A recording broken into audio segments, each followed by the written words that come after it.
오늘 보시면 35장, 지난번에 34장까지 봤죠? 35장서부터 40장까지 우리가 요약해서 마무리를 짓는 것은 하나님께서 지시한 설계대로 순종했다는 내용입니다, 이게. 근데 왜 똑같은 얘기를 왜 또 그대로 쓰시는가? 뭐 여러 가지 이유가 있으시겠죠.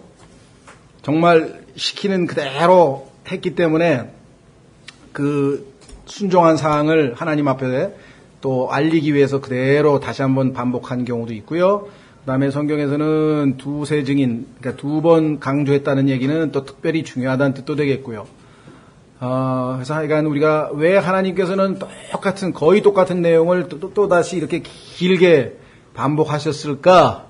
거기에 대해서는 우리가 확답은 못하죠. 하나님 마음을 우리가 잘 모르니까. 그러나 몇 가지 관점에서 봤을 때 아무런 이유 없이 다 이렇게 기록하셨을 리는 없다.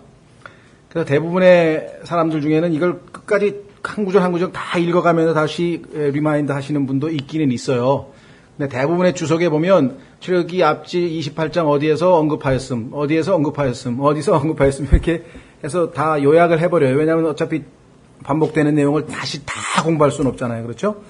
자, 그래서 앞부분에 보시면 출애굽기 35장 1절에 모세가 이스라엘 자손의 온 회중을 함께 모으고 그들에게 이르되 주께서 명령하사 너희가 행하게 하신 말씀들이 이러하니라.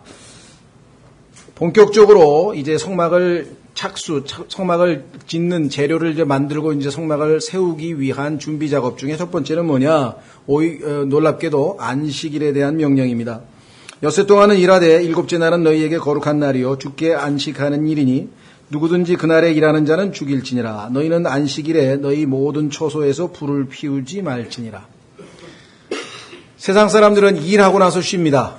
근데 성경은 거꾸로 해요. 쉬고 나서 일을 합니다. 이거 어디서 배웠죠? 신약에서? 에베소서 2장으로 가보겠습니다.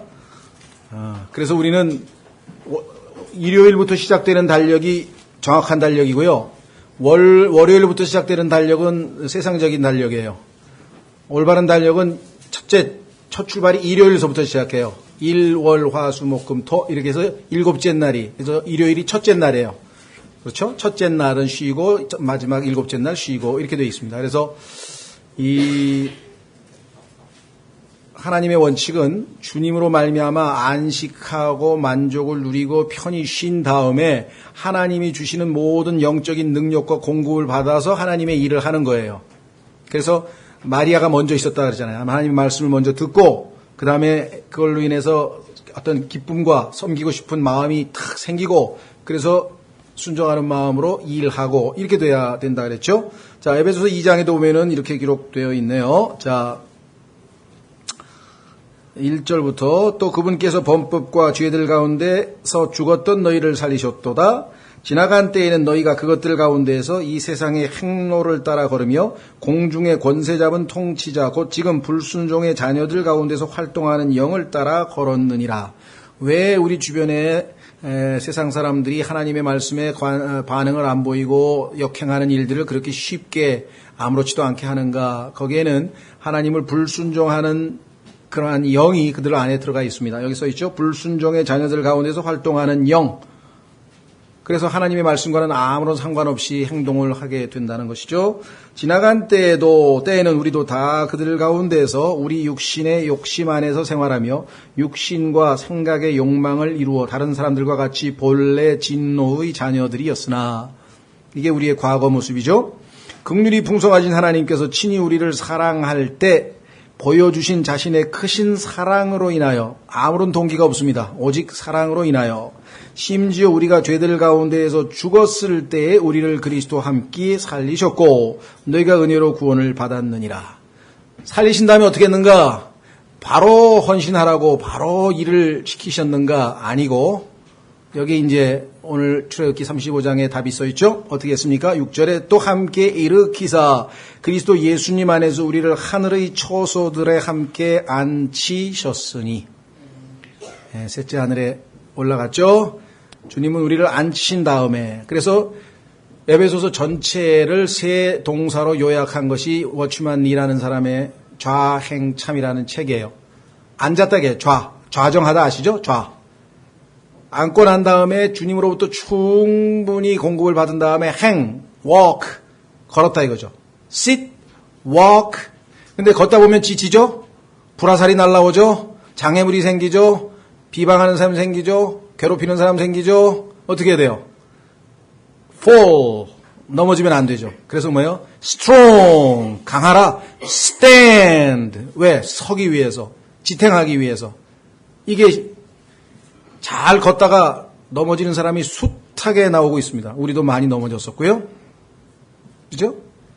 그래서 에베소서는 동사 3개로 요약이 되어 있어요. sit, walk, and stand. 좌, 행, 참. 참이 아마 서 있는 건가 보죠. 한자로는 어려운 단어 같은데. 어쨌거나.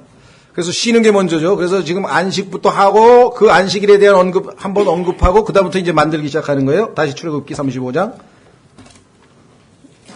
하나님의 일은 영적인 법칙에 따라서 이루어져야 됩니다. 4절 모세가 이스라엘 자손의 온 회중에게 말하 이르되 주께서 명령하신 것이 이러하니라 말씀하기를 너희는 너희 가운데서 주께 드릴 헌물을 취하라. 마음에서 자원하는 자는 제일 중요한 원칙입니다. 하나님의 일은 자원하는 경우에만 하나님이 받아주셔요. 두 번째 10절 너희 가운데 마음이 지혜로운 자는 와서 주께서 명령하신 모든 것을 만들지니. 자, 하나님께서는 우리를 지혜를 주셔서 여기 나와 있는 건 마음이 지혜로운 자. 밑으로 내려가셔서 21절 마음에 감동을 받은 모든 자와 영으로 자원하게 된 모든 자가 오고. 하나님께서 우리의 마음을 감동시키고 그러면은 하겠습니다라고 하는 자원하는 의지가 영이 생기고 그렇게 되면 하나님이 이루어지는 것이에요. 그래서 하나님 앞에 말씀 앞에 잘 영적으로 배우고 진리 안에서 성장해 가면 주님이 이런 마음을 주시겠죠. 22절 곧 자원하는 마음을 가진 남자들과 여자들이 22절 맨 끝에 모든 사람이 주께 금으로 헌물을 드리니라. 25절 마음이 지혜로운 모든 여인들은 26절 지혜로운 마음에 감동을 받은 모든 여인들은 29절 마음에 자원하여 가져오기를 원하는 이스라엘 자손의 모든 남자와 여자가 주께서 모세의 손으로 만들라고 명령하신 온갖 종류의 것을 만들기 위해 주께 자원하는 헌물을 가져왔더라. 그러니까 하나님 앞에는 자원하는 마음, 그렇죠? 하나님이 감동을 주실 때 이렇게. 어떤 분들은 하나님께서 감동을 전혀 안 주시는데요. 성경을 안 읽으니까 그렇죠. 하나님 말씀을 읽으면 감동이 오죠. 자, 그 다음에 31절 지혜와 명철과 지식과 온갖 종류의 기술에서 하나님의 영으로 그를 충만하게 하사 자원하는 마음으로 주님 섬기겠습니다 하고 마음을 딱 토로하면요 능력을 부어주기 시작하시는 것이에요. 성령 충만하게. 그래서 정교한 일들을 고안하여 아주 섬세하게 주님의 일을 제대로 잘 해낼 수 있습니다. 금과 은과 노수로 일하게 하시고 쭉 나왔죠. 그 다음에 34절 끝부분 뭐라고 그랬습니까? 또 그와 단지파에 속한 아히사막의 아들 아홀리압의 마음속에 가르칠 수 있는 능력을 넣어주셨으며. 이게 다 하나님이 하시는 일이죠. 우리 안에서. 자, 그 다음에 36장 1절 그때 부살레엘과 아홀리압의 마음이 지혜로운 자 곧 주께서 지혜와 명철을 주사 성소에서 섬기는 데 필요한 온갖 종류의 일을 할 줄 알게 된 자들이 주께서 명령하신 모든 것에 따라 일하니라. 하나님 우리를 지혜롭게 하시고 명철을 주시고 모든 능력을 주셔야만 하나님의 일은 이루어지는 거죠. 예. 자, 밑으로 내려가십니다. 7절 그들이 가진 재료가 그것을 만들기 위한 모든 일에 충분하며 너무 많았더라. 하나님의 역사는 항상 충만하고 항상 남아 돌아갑니다. 예수님께서도 오병이어의 기적을 통해서 다 먹고 12강줄이 가득 남았죠. 7강줄이 가득 남았죠. 하나님의 일에는 항상 풍성하게 남습니다. 모자람이 없어요. 여기도 지금 너무 많이 가져와서 남아서 그만 가져오라고 이렇게 얘기를 한 것을 보게 되죠. 자, 그래서 우리는 36, 37 쭉 38장, 39장에 이르기까지 앞서 우리가 살펴본 그대로 행하는 거예요. 순종하고 순종하고 순종하고 순종하고 순종하고 그렇게 됩니다. 예를 들면 40장으로 와보세요. 40장 19절 끝부분에 40장 19절 끝부분에 주께서 모세에게 명령하신 것 같았더라. 21절 끝부분만 봅니다. 주께서 똑같은 말씀을 지금 반복하는 거예요. 주께서 모세에게 명령하신 것과 같았더라. 앞서 얘기한 그대로 일치의 흔들림도 없이 똑같이 순종했다. 똑같이 만들었다. 23절 주께서 모세에게 명령하신 것과 같았더라. 25절 끝부분입니다. 주께서 모세에게 명령하신 것과 같았더라. 27절 주께서 모세에게 명령하신 것과 같았더라. 29절 32절 똑같죠? 여러분과 저의 인생이 이렇게 되면 얼마나 좋겠습니까? 성경에 써있는 것과 같이 했더라. 성경에 써있는 것과 같이 했더라. 읽으면서 그냥 이렇게 돼야 되는데, 그죠? 하나님이 얼마나 기분이 좋을까? 여러분도 생각해 보세요. 여러분이 자식에게 시키는 대로 그냥 그대로 해. 마음을 다해서. 그럼 그냥 얼마나 기쁘겠어요. 여러분도 하나님께 못하면 자식들이 못한다고 화내거나 짜증내지 마시고요. 너나 나나 피장파장이네. 내가 먼저 하나님께 본을 보일 테니 내가 나를 따르거라. 그러셔야지. 자기는 하나님 앞에 시키는 대로 똑같이 안 하고 다르게 해놓고 자식에게는 시키는 대로 하라 그러면 안 되죠. 자, 그 다음에 33절 끝부분에 보세요. 모세가 이와 같이 일을 끝마치니라. 하나님께서는요, 일을 끝마치시는 분이세요. 저는 제 자신을 보면서 언제 하나님이 말씀하신 대로 일이 끝날까 싶은데 어떨 때는 암담합니다. 그렇죠? 갈 길이 너무 먼 것 같아요. 근데 약속을 딱 읽으면 믿음이 생겨요. 자, 빌립보서 1장 6절. 이 구절을 읽을 때마다 제가 좌절했다가 다시 소생해요. 하나님께서 내 안에 그리스도께서 형성되기까지 해산하는 수고를 한다 그랬는데 언제 내가 그리스도께서 내 안에서 형성되신단 말인가. 어떨 때는 막 날이 갈수록 악화되는 것 같아. 모습이 점점 더 모습이 없어져 가는 것 같기도 하고 그나마 근데 이 말씀을 읽으면 믿음이 생깁니다. 빌립보서 1장 6절 너희 안에서 선한 일을 시작하신 분께서 예수 그리스도의 날까지 그 일을 이루실 것 바로 이것을 나는 확신하노라. 지금 여러분과 제가 예수님을 아주 별로 닮은 구석이 없더라도요. 예수님과 똑같이 만드시는 선한 일을 이미 시작하셨기 때문에 완성하시겠다는 거예요. 여러분과 저의 미래가 그렇게 밝은 미래입니다. 그렇죠? 옆에 있는 형제가 저 사람 언제 그리스도인 예수님처럼 언제 닮아가나 걱정하지 마세요. 하나님 말씀이 선한 일을 다 이루신다 그랬대요. 그렇죠? 형제를 보면 낭망이지만 하나님을 보면 믿음이 생기잖아요. 말씀을 읽으면. 거울을 보면 내가 나를 보면 낭망이지만 이걸 말씀을 읽으면 말씀의 거울을 읽으면 희망이 소망이 솟아나죠. 그렇죠? 자, 그래서 한번 이제 요약을 해보겠습니다. 프린트물을 한번 보시면은 출애굽기 45장에서 40장 요약을 합니다.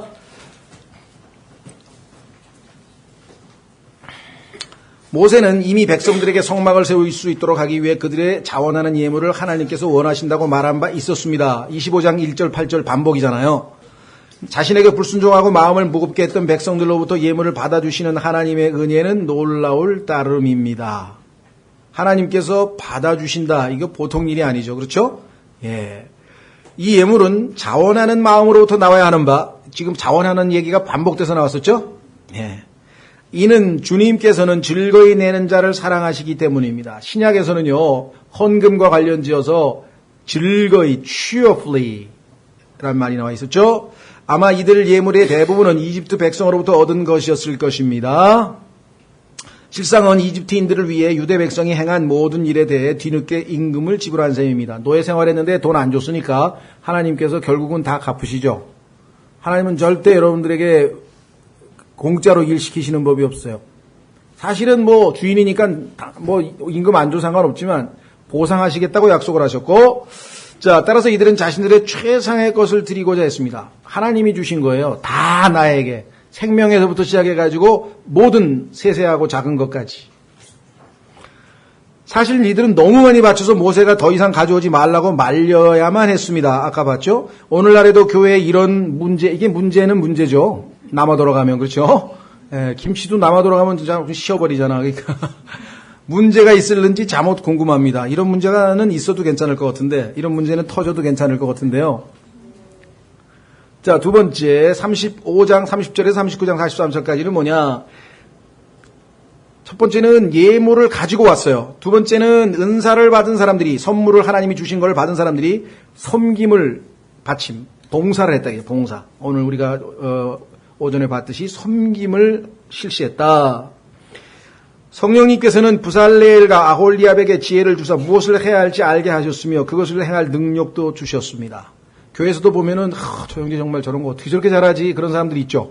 뭘 했든 간에 보면은 그게 각각 자기의 이 하나님이 주신 선물, 은사에 따라서 다 다르죠. 하나님께서는 오늘날에도 자신의 백성에게 교회를 세울 수 있는 은사를 주십니다. 안타까운 것은요, 고린도 교회는 내 은사가 네 은사보다 좋다. 그거 가지고 싸우다가 볼일 다 봤어요.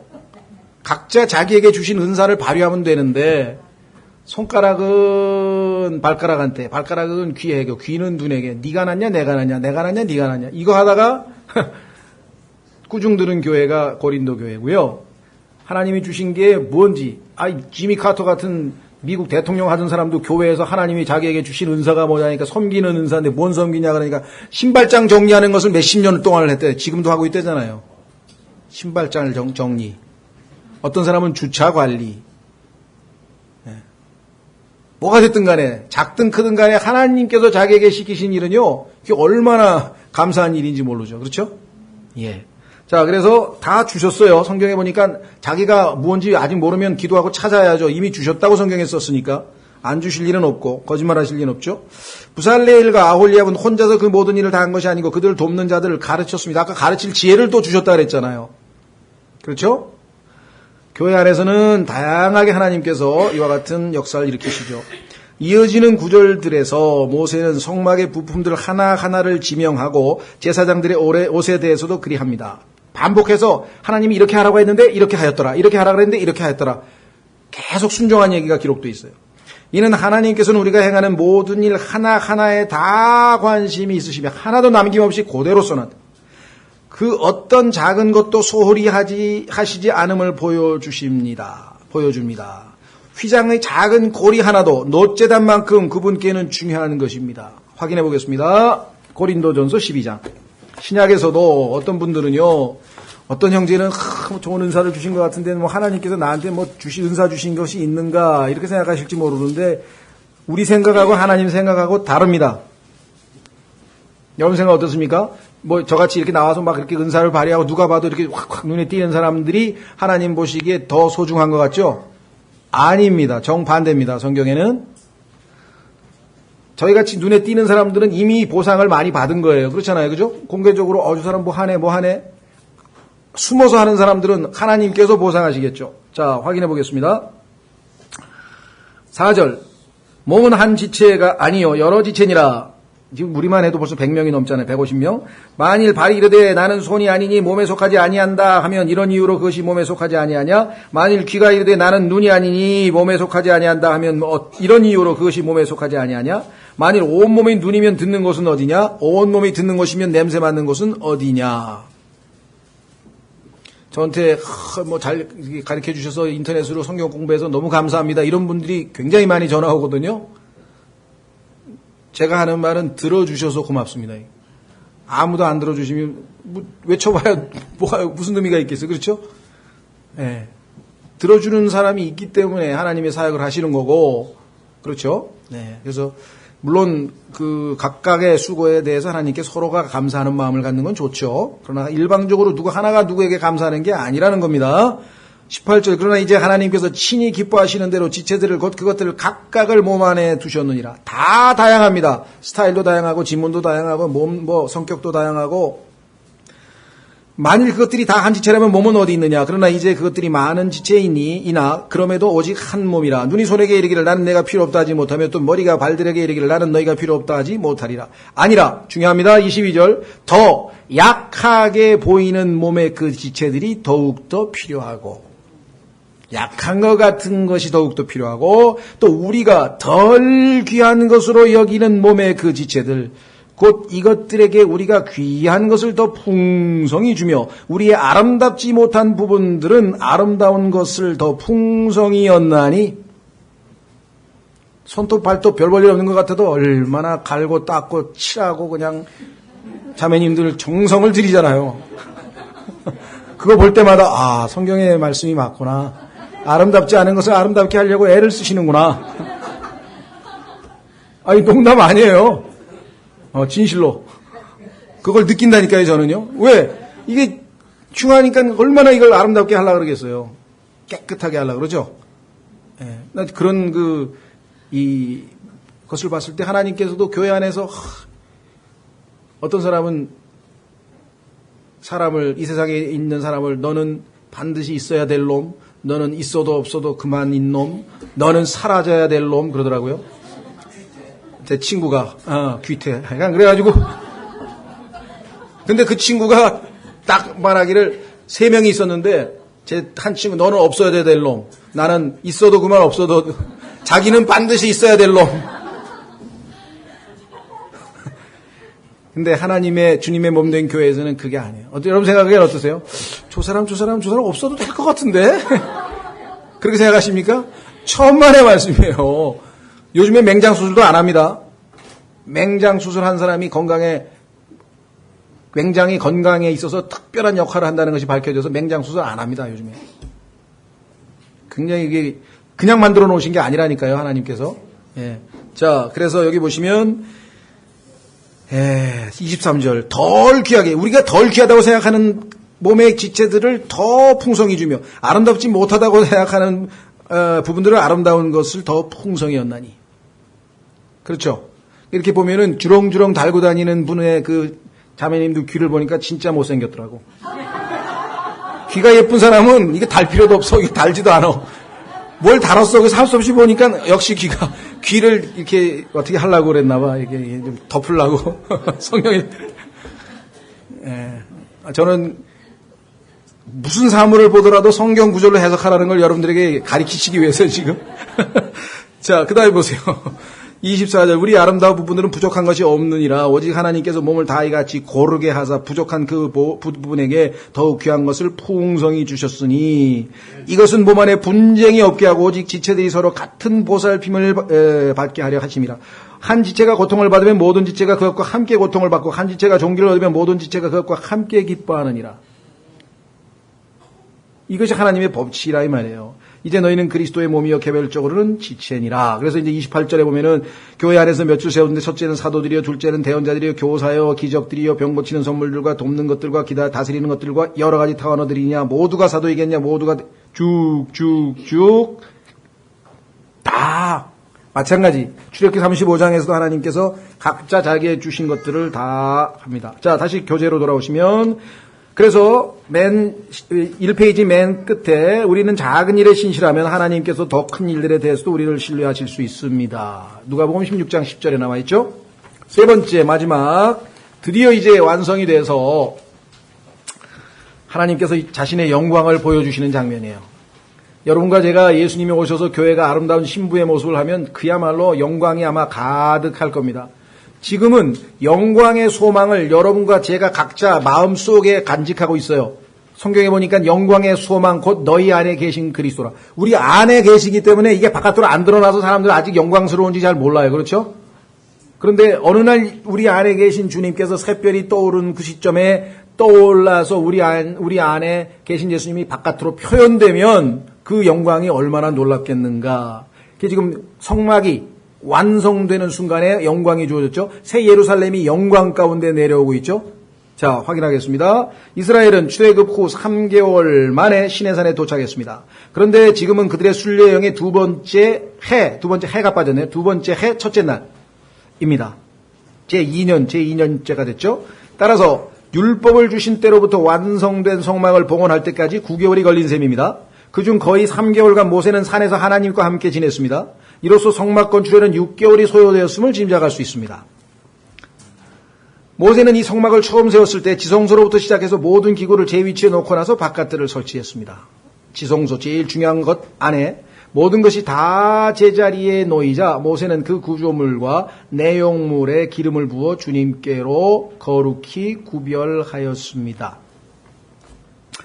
자, 처음에 설계도는 증거에서부터 시작했어요. 안에서부터 하나님께서 쭉 바깥까지 그러나 실제로 만드는 것은 바깥에서부터 안으로 들어갔어요. 왜? 하나님은 지성소에서부터 우리 바깥으로 우리를 만나러 오셨지만 우리는 죄인이기 때문에 바깥 뜰에 있다가 초청을 받아서 뜰 안에 들어가서 제단을 거쳐서 지옥의 형벌을 예수님이 대신 받았기 때문에 그 다음에 깨끗하게 씻고 성소 안으로 들어가서 등잔빛에서 빛을 받고 그 영적인 양식을 먹고 그 안에 향단으로 하나님께 기도를 드리고 안으로 들어가는 건 우리는 바깥에서부터 들어가잖아요. 순서로 바깥. 그러나 성막을 세울 때에는 이제 또 여기 나와 있죠. 지금 말씀한 것처럼 하나님께서 제일 중요한 걸 먼저 세웠습니다. 자, 모세는 이 성막을 처음 세웠을 때 지성소로부터 시작해서 모든 기구를 제 위치에 놓고 나서 바깥들을 설치했습니다. 모든 것이 다 제자리에 놓이자 모세는 그 구조물과 내용물에 기름을 부어 주님께로 거룩히 구별하였습니다. 봉헌의 마지막 순서는 아론과 제사장들의 헌신이었으며 뒤이어 주님께 희생물을 바치게 됩니다. 이것은 레위기에 가서 구체적으로 무슨 희생물을 바치라고 다 지시를 내리죠. 봉헌식의 절정은 이게 이제 절정. 하나님의 영광이 제단 위에 불 가운데 나타난 것이며 장막 안에 구름이 임재한 것입니다. 이 장막이 아무리 비싸다고 할지라도 금이 1톤, 은이 0.2톤, 동이 2.5톤이 들어갔다고 이제 계산이 나와 있는데요. 하나님의 임재가 없다면 그저 또 다른 장막에 불과합니다. 어떤 분들은 새 예루살렘의 그 아름다운 궁전에서 진주 대문의 순금 길에 담벼락이 전부 보석으로 된 그런 아름다운 곳에서 살게 될 것 때문에 새 예루살렘을 사모하는지 모르겠으나 거기에 주님이 안 계신다면 그게 무슨 의미가 있냐 이 말이에요. 그렇죠? 주님이 계시니까 나머지도 의미가 있는 거겠죠. 그걸 놓쳐서는 안 되겠습니다. 자, 하나님의 임재가 없다면 그저 또 다른 장막에 불과합니다. 영광은 성막에만 머무른 것이 아니라 이스라엘의 순례 여정 동안 이들을 인도해 주셨습니다.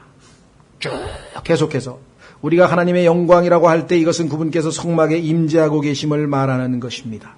여러분과 저도 하나님의 영광의 영이 여러분과 저 위에 항상 임재하실 수 있어요.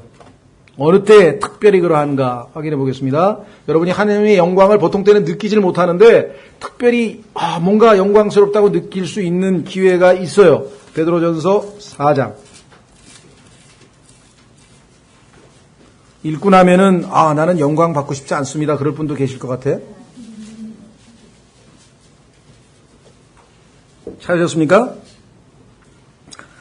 12절부터 사랑하는 자들아 너희를 단련하려고 오는 불같은 시련에 관하여는 마치 이상한 일이 너희에게 일어난 것 같이 이상히 여기지 말고 오히려 너희가 그리스도의 고난에 참여하는 자가 되었으므로 기뻐하라. 이것은 그분의 영광이 드러날 때 너희가 넘치는 기쁨으로 또한 즐거워하게 하려 함이니라. 너희가 그리스도의 이름으로 인해 비방을 받으면 행복한 자로다. 왜 행복한가?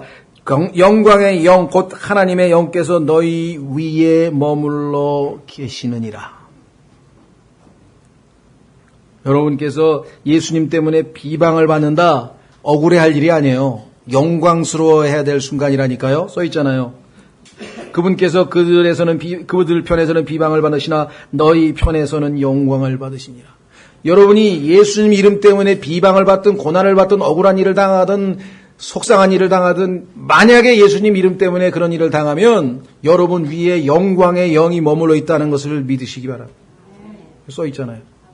이 말씀 알고 있으면요, 어떤 고난이 오고 어떤 억울한 일이 있어도요, 순간적으로 영광스러워져요. 그냥 갑자기. 왜? 영광의 영이 있다는 걸 믿는 순간.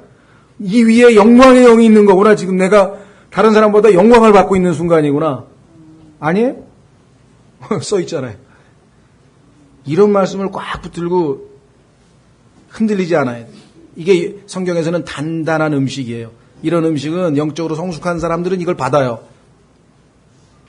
어떤 분은 영광도 좋지만 고난은 안 되지. 하나님 영광은 괜찮습니다. 그냥 하늘나라만 가면 됩니다. 그냥 이 땅에서는 그냥 잘 먹고 잘 살게 해주세요. 자, 다시 돌아옵니다. 자, 그래서 지금 여러분들에게 이 성막 건축과 교회의 영적인 집으로서 하나님의 집이 세워져 가는 것과 사실은 굉장히 유사합니다. 그래서 이 성막 안에 있는 그 성막 도구들 우리가 계속 예수님과 비교해서 봤고 주님의 몸된 교회 건축 우리 지금 교회가 영적으로 세워져 가는 것과 비교해 봤는데요. 이것을 가만히 하나하나씩 음미하면 상당히 체험적으로 영적으로 자기에게 적용할 만한 것이 굉장히 풍성하고 많아요. 네, 그걸 다 하면 출애굽기에서만 머물러 있을 수는 없으니까.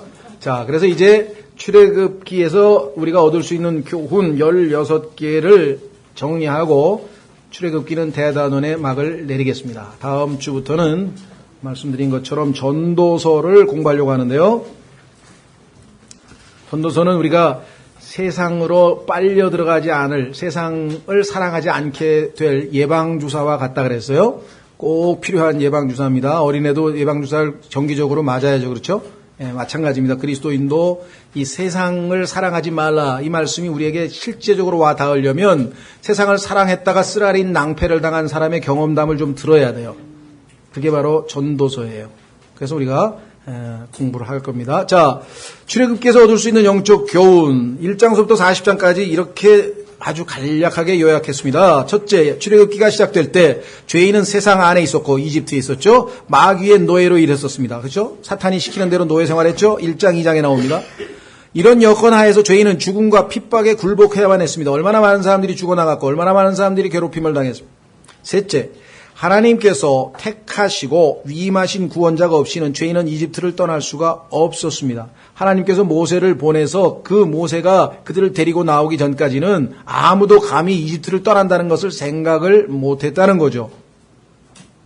프린트물 없으신 분 계세요? 다 받으셨어요? 나는 있어도 없어도 괜찮아요. 그런 분 계시면 안 되고. 자, 네 번째. 이 구원자의 사역은 놀랍게도 어디서 시작합니까? 신의 산에서. 왜? 율법을 봐야 내가 죄인인 걸 알 거 아니에요. 율법은 우리가 죄인인 걸 가르쳐준다 그랬잖아요. 그렇죠? 죄인인 걸 깨달으려면은 신의 산에서부터 시작이 돼야 돼요. 죄인에게 율법을 알게 해야 하기 때문입니다. 그래서 우리도 복음을 전할 때에는 하나님의 말씀, 유대인들은 율법이지만 이방인들은 양심이죠. 내가 하나님 앞에 양심을 꺼리끼고 죄를 지은 것들에 대해서 인식할 때에 구원자가 필요하구나 이걸 느끼게 되겠죠.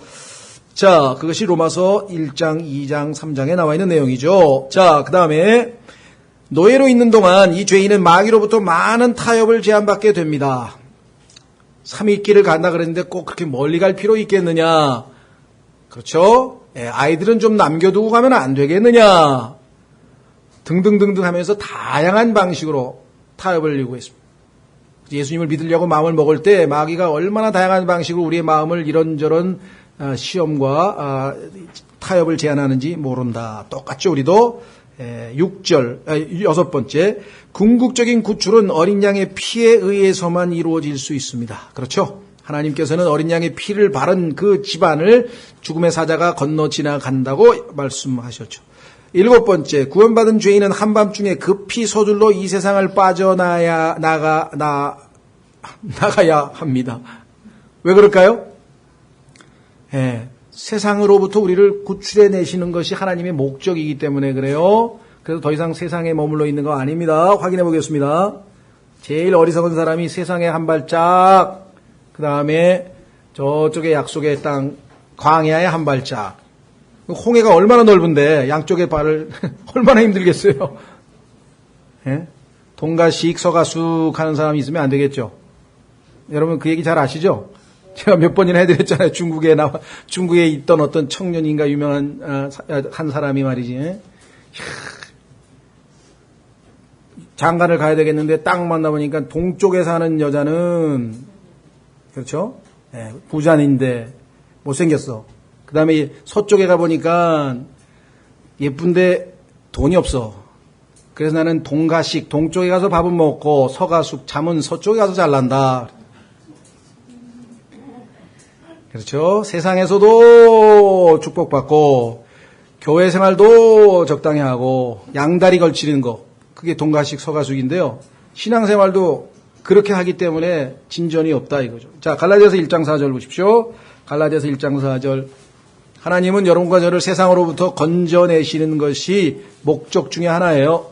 갈라디아서 1장 4절 그분께서 하나님 곧 우리 아버지의 뜻에 따라 이 악한 현 세상에서 우리를 건지시려고 우리의 죄들로 인하여 자신을 주셨으니 그분이 영광이 그분께 영원토록 있기를 원하노라. 떠나야 됩니다. 그렇죠? 홍해를 건너는 거예요. 그런데 그 건너갈 때 물속에 홍해를 건너가는 것을 성경에서 뭐라고 가르쳤습니까? 고린도전서 10장에서 침례라고 그래요. 침례. 죽었다 이거야. 이제 묻어달라 이거예요. 나의 옛사람은 이집트에 살던 나는 죽었다. 이게 묻고 그렇죠? 가. 그러면 이제 광야에서 새 출발하는. 과거에 어떤 한 형제가 그런 재밌는 얘기를 했는데 한국에서 자기가 신앙생활을 좀 잘 못했나 봐. 그래서 사람들한테 좀 좋은 간증을 남기지 못했어. 근데 이제 어떻게 기회가 돼서 미국을 가게 됐어. 과거에 저를 태평양에 묻고 가겠습니다. 웬걸 태평양 건너가더니 얼마 있다 보니까 도루묵이야. 몇 번에 걸쳐서 모르겠어요. 지금쯤은 이제 정말 옛사람이 죽은 것을 제대로 간증하고 있는지. 그죠? 예. 여러분 주변에서 누구 많이 죽었네 소리 들으면 기뻐하세요. 그래도 좀 내가 이 옛 모습이 많이 좀 없어졌나 보다. 자, 그 다음에 8번째, 하나님께서 기적을 행하지 않으셨더라면 그 죄인은 마귀에게 다시 잡혀 이집트로 되돌아갔을 것입니다. 여러분과 제가 아직도 신앙생활을 하고 10년, 20년째 하고 있다는 것은 철저히 하나님의 보이지 않는 기적 덕분인 것을 믿으십시오. 우리 신앙 정도였으면 벌써 이집트로 가고도 몇 번을 가고도 남았어요. 하나님이 보이지 않는 가운데 얼마나 우리에게 기적적인 은혜를 베푸셨는지 여기 예표를 통해서 우리가 알 수 있죠. 그냥 쫓아오는 그 마귀의 군사를 그냥 수장을 시켜버리시고 위에 도우셨단 말씀이죠. 그 다음에 9번째, 죄인이 이 세상의 공격을 피했다 하더라도 그는 육신의 공격을 받게 됩니다. 자, 우리의 대적은 마귀, 세상, 육신 세 가지인데요. 세상을 이제 건넜어요. 그런데 육신을 예표하고 있는 아말렉이 떡 버티고 있다가 공격을 해오고 있어요. 그렇죠? 예. 처음에 은혜 받았을 때는 육신을 다 이길 것 같았는데 얼마 있다 보니까 계속 육신이 우리를 붙잡고 늘어져서 계속 실패를 오죽하면은 사도 바울과 같은 정말 그 최고의 그리스도인인 그 분도 로마서 7장에서 오라 나는 비참한 사람이고 왜? 육신한테 밤낮 지니까 비결을 결국은 깨달았죠. 예. 그래서 로마서 6장, 7장, 8장에서 드디어 6장에서는 죄 문제를 해결하고 7장에서는 율법 문제를 해결하고 8장에서 드디어 성령의 법에 따라 열매 맺는 삶으로 들어갔다 그랬습니다. 자, 그래서 그 과정이 여기에도 출애굽기에도 나와 있어요. 육신의 공격을 받았는데 아말렉 10절, 10번째 새로운 삶은 광야에서의 순례자의 여정입니다. 만사형통 잘못된 복음, 이상한 복음 듣고 갔다가 만사형통이 아니고 이게 웬일이냐, 예수님 믿었는데 왜 이렇게 고달프냐. 처음부터 광야 여정을 얘기를 해줘야죠. 이 여정 동안 모든 것에 있어 하나님을 신뢰해야 합니다. 데살로니카에 보면은 그들은 바울에 의해서 구원받은 그리스도인은 여러 가지 형태의 핍박과 어려움이 있을 것이다. 오늘 교회 오전 설교할 때 제가 맨 끝부분 안 읽었는데 읽으신 분 아마 계실 거예요. 그렇죠? 교회가 그렇게 아름답기만 한 게 아니에요. 거기에 뭐가 있었습니까? 배단이란 말은 고난이란 말인데요. 과거에 제가 아마 용어를 잘못 설명한 것 같은데. 그러니까 배단이, 고난, 그 다음에 유다. 예수님을, 유다가 거기 딱 있었잖아요. 그 다음에 또 뭐가 있었습니까? 사람들이 박해, 대대장을 비롯해서 영적 지도자들이 박해가 있었잖아요. 그러니까 교회는 그렇게 항상 만만한 곳이 아니에요. 자, 이스라엘 백성들도 마찬가지입니다.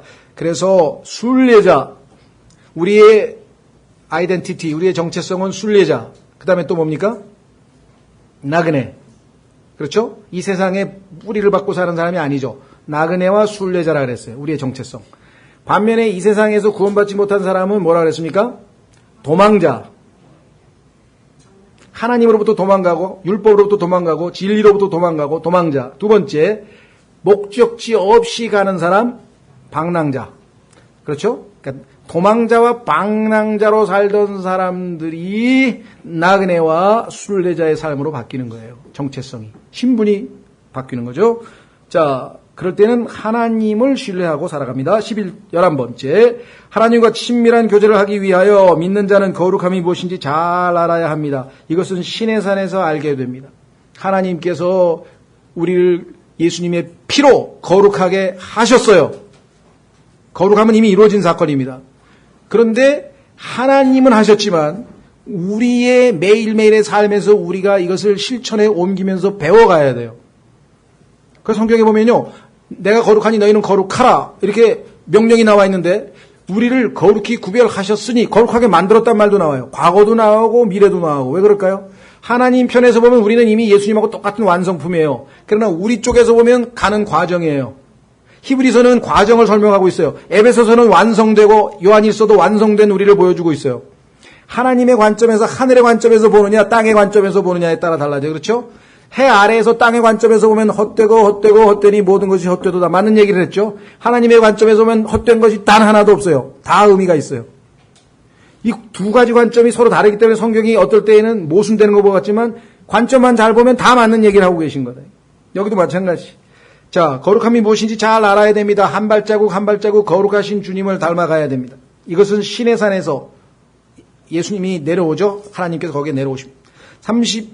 12번 구원받은 죄인이 거룩하지 못한 삶에 빠져 있다면 어떻게 됩니까? 심판을 받죠. 출애굽기 32장. 징계라고 그러죠. 우리는 일시적인 심판이기 때문에 징계, 매를 맞는다 이 말이죠. 13번 광야 생활 가운데 구원받은 죄인은 가르침을 받습니다. 이 가르침은 자신이 구원받다는 사실을 늘 기억나게 해줍니다. 이로써 그는 영원한 안식을 확신합니다. 하나님께서 우리의 자녀이기 때문에 관심을 갖고 가르치고 때로는 어떻게 됩니까? 매도 때리고. 확인해 보겠습니다. 히브리서 12장. 히브리서 12장.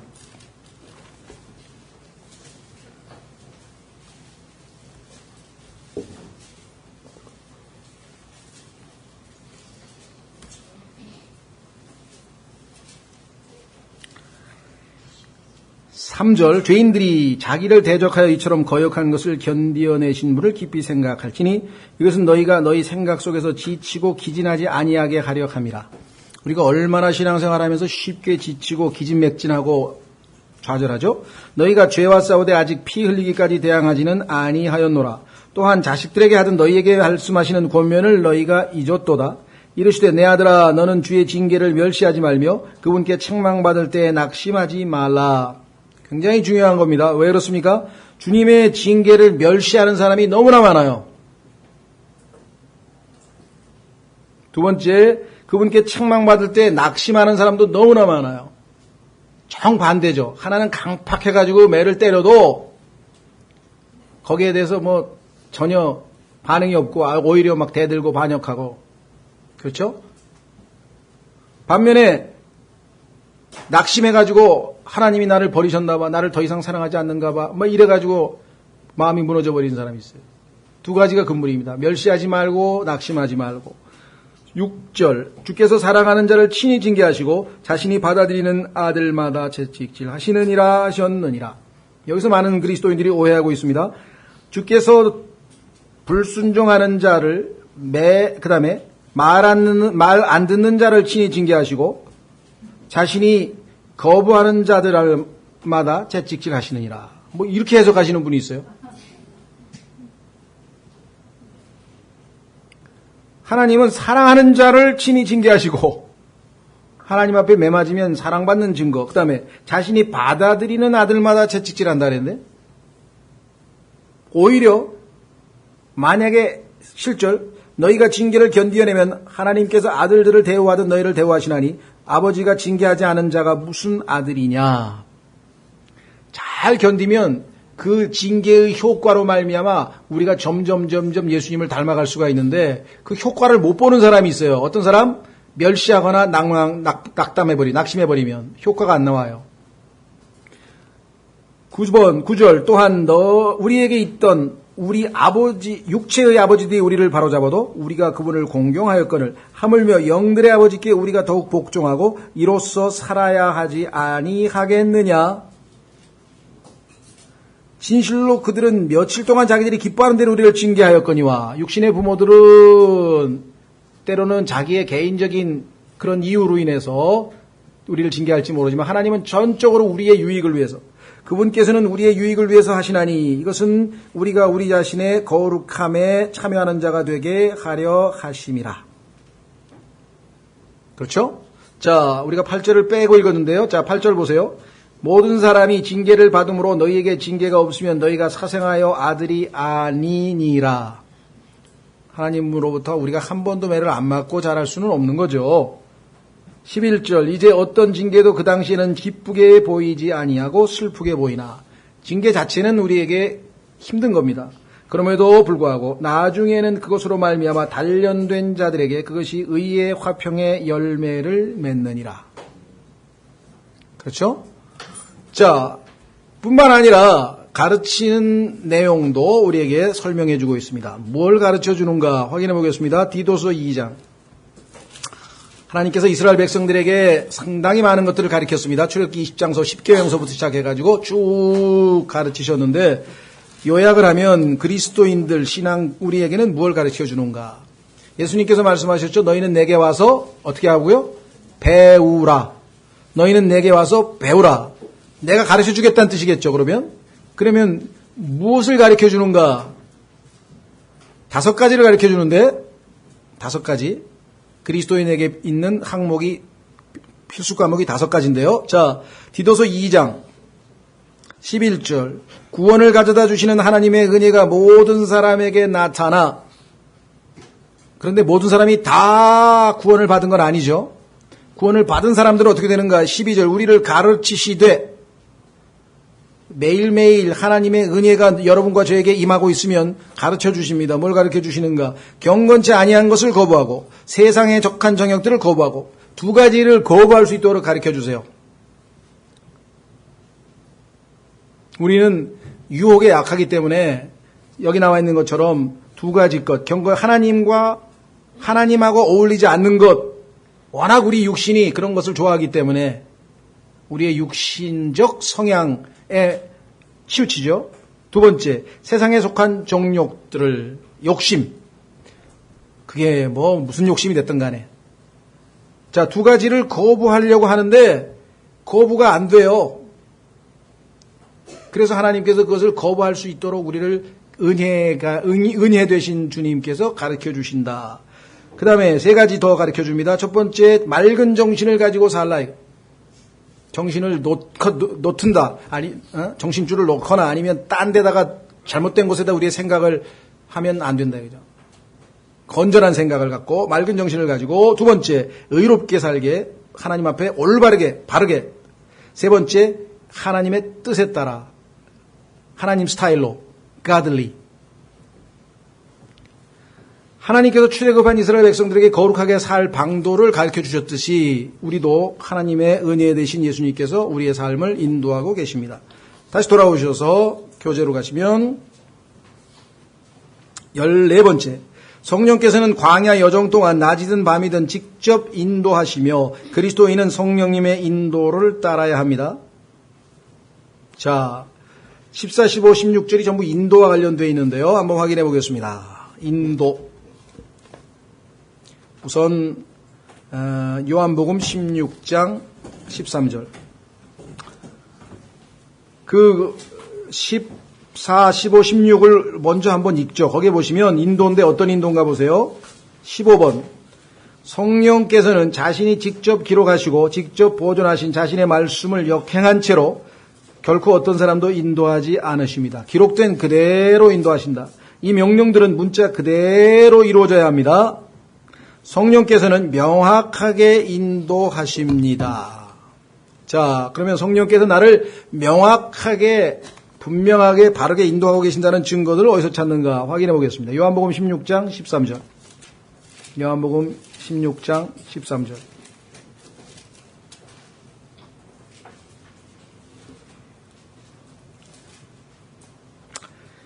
요한복음 16장 13절. 그러나 그분 곧 진리의 영께서 오시면 너희를 모든 진리 가운데로 인도하시니 그분은 스스로 말씀하지 아니하시고 무엇이든지 자기가 들은 것만을 말씀하시며 앞으로 일어날 일들을 너희에게 보이시리라.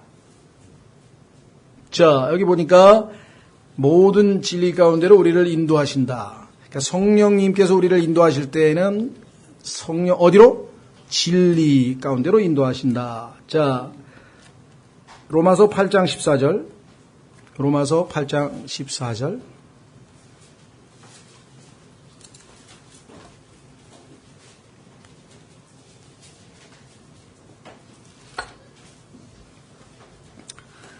하나님의 영에 의해 인도받는 자들은 다 하나님의 아들들이니.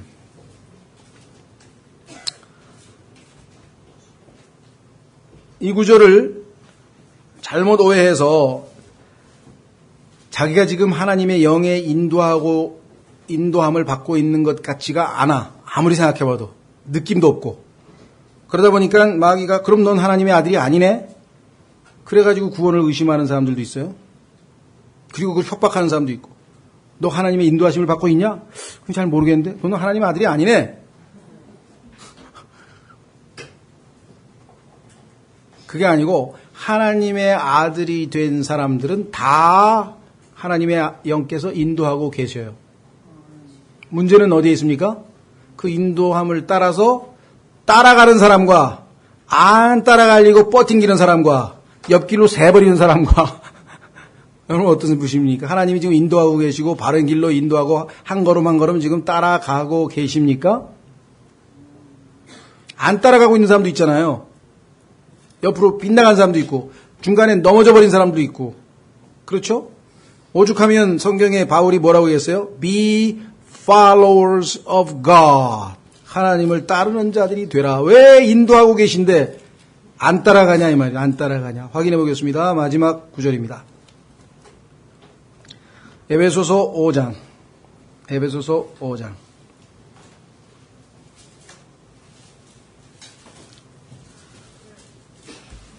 1절.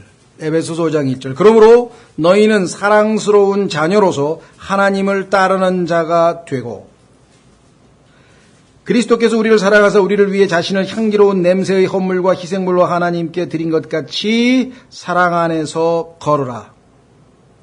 따르면 어떻게 됩니까? 그분이 앞서 걷고 계시니까 목자 되신 그분을 우리도 따라서 걷게 되겠죠?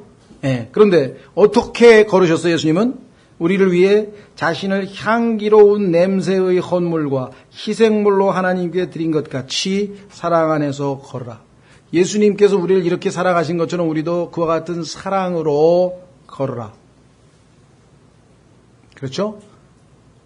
성령님께서 우리를 인도하시는 그런 것이 무슨 신비로운 어떤 느낌이 오고 무슨 뭐가 쭈빗쭈빗하고 이런 게 아니라 내 마음에 그분을 향한 사랑이 넘치면 그렇죠? 성령님께서 인도하시는 대로 우리가 따라가고 걷고 있는 것이죠. 궁극적으로 결국은 이스라엘 백성들은 그분의 인도하심을 받아서 끝까지 따라서 어디까지 갔습니까?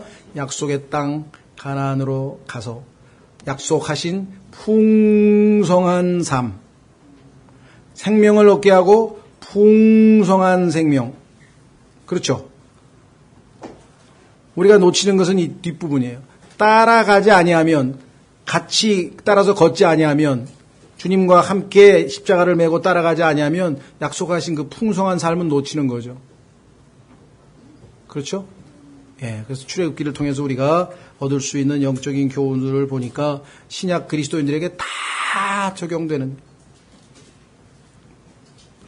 예, 여러분들에게 또 여러분들 출애굽기 나중에 읽으실 때 참조로 하시면서 내가 얻을 수 있는 교훈들을 자기에게 적용해 보시면 좋을 것 같습니다. 예, 다음 시간에는 우리 약속 말씀드린 대로 전도서 성경 공부를 하겠습니다. 다 같이 일어나셔서